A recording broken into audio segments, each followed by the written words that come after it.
Assalamu alaikum. Join us as we explore the incredible life and teachings of Prophet Isa, peace be upon him, a figure uniting hearts in both Islam and Christianity. Let's get started.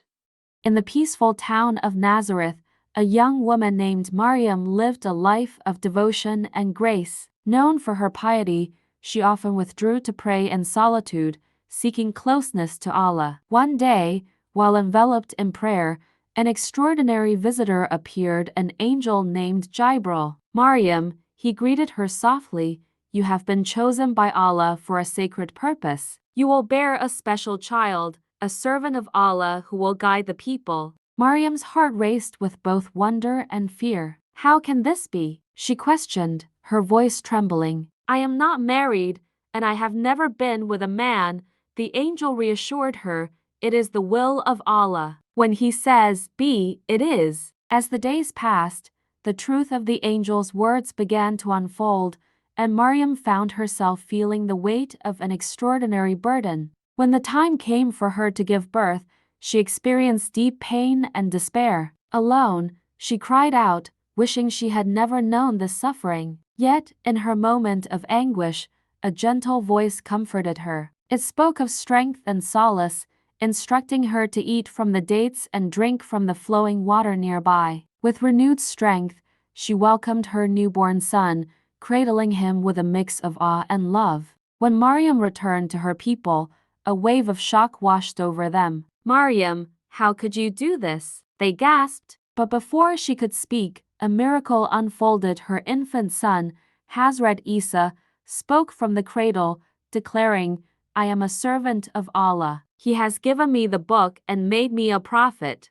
As Hazrat Isa grew, he began to teach the people about Allah's message.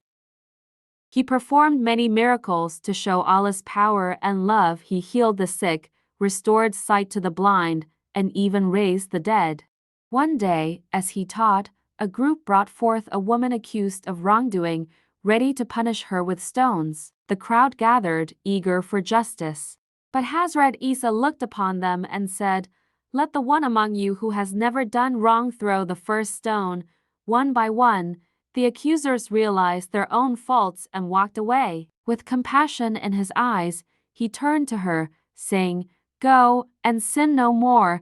This act of mercy highlighted the power of forgiveness and compassion. The miraculous events continued, and soon word reached Hazrat Isa that his beloved friend Lazarus had passed away. Moved by the sorrow of Lazarus's family, he rushed to the tomb. "If only you had been here earlier," they lamented. "He would not have died." With deep compassion, Hazrat Isa approached the tomb, praying to Allah. With a voice that resonated with divine authority, he called out, "Lazarus, come forth." To everyone's astonishment, Lazarus emerged, alive and well. The miracle spread hope and belief, as many began to understand the profound truth of Hazrat Isa's message that Allah is all-powerful, capable of bringing life from death. Despite his good works, Hazrat Isa faced growing opposition. The religious leaders conspired against him, fearful that his teachings would disrupt their authority. The tension reached a boiling point as the leaders plotted to capture him, yet, in a divine twist of fate, Allah intervened. Instead of being crucified, Hazrat Isa was raised to heaven, while someone else was made to resemble him.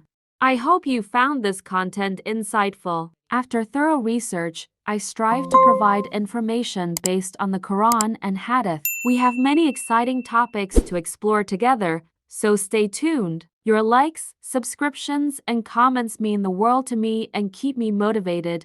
Until next time, let's continue our journey of discovery. Take care, and Allah Hafiz.